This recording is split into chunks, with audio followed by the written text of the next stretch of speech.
So I'm actually a part-time web developer. I drive for Uber part-time, usually on the weekends.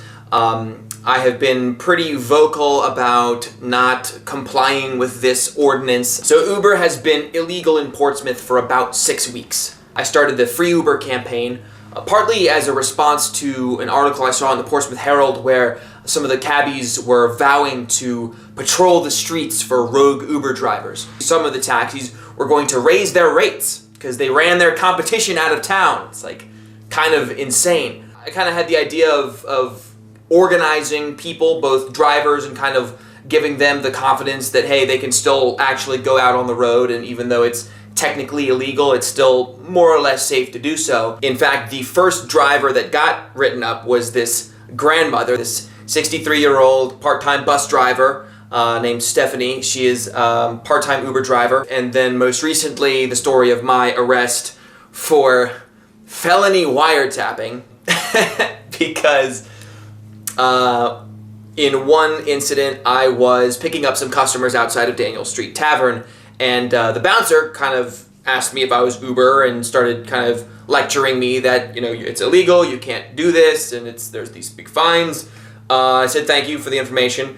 He called a cop over, and now I have a recording device in my car just in case I need to like unincriminate myself, because sometimes, you know, you're driving for Uber, you don't know who's in the car, what they're doing. This bouncer, this police officer, and then this taxi driver all like yell at me. The taxi driver actually like blocked me in. So we put that into a YouTube video.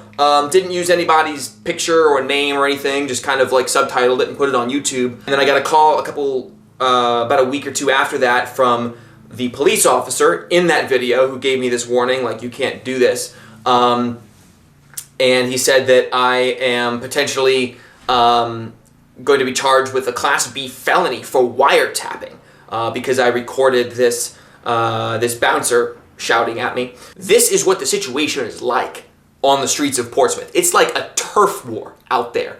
I'm not driving anymore on the advice of my lawyer. The drivers who are still driving, they say that it is like a jungle out there with cops patrolling, looking specifically for Uber drivers, mostly on Fridays and Saturday nights. And the taxi cabs, they'll come up behind us and write down our license plate information and then give that to the cops or call the cops on us. It's pretty hardcore, it's a bad situation, and it all comes down to this ordinance that the city council passed. Even though I have been through a background check, federal and state background check, a driver background check, you know, car passed the requirements, they're not satisfied, so they won't let Uber operate. They want Uber to kind of custom tailor its process for Portsmouth. And that's a problem because you have other cities in the seacoast. You know, Uber might strike a deal with, say, New York City, which has 8 million people in its jurisdiction. You're dealing with the seacoast of New Hampshire, which has, you know, 10 different municipalities around here. You know, if all 10 of those municipalities pass some customized version of what they'd like Uber to do, it's not worth Uber's time. Like, the market of New Hampshire just isn't big enough to justify the legal expense of jumping through all those hoops, so they'll just pull out. So our argument is that this ordinance needs to be overturned. It needs to be relooked at. In the meantime, we want the city to stop enforcing this, to stop sending the cops out chasing down Uber drivers when they should be patrolling for DUIs. And, you know, all Uber is just a safer choice. People don't have to take Uber, but it should be there as a choice for people who want it.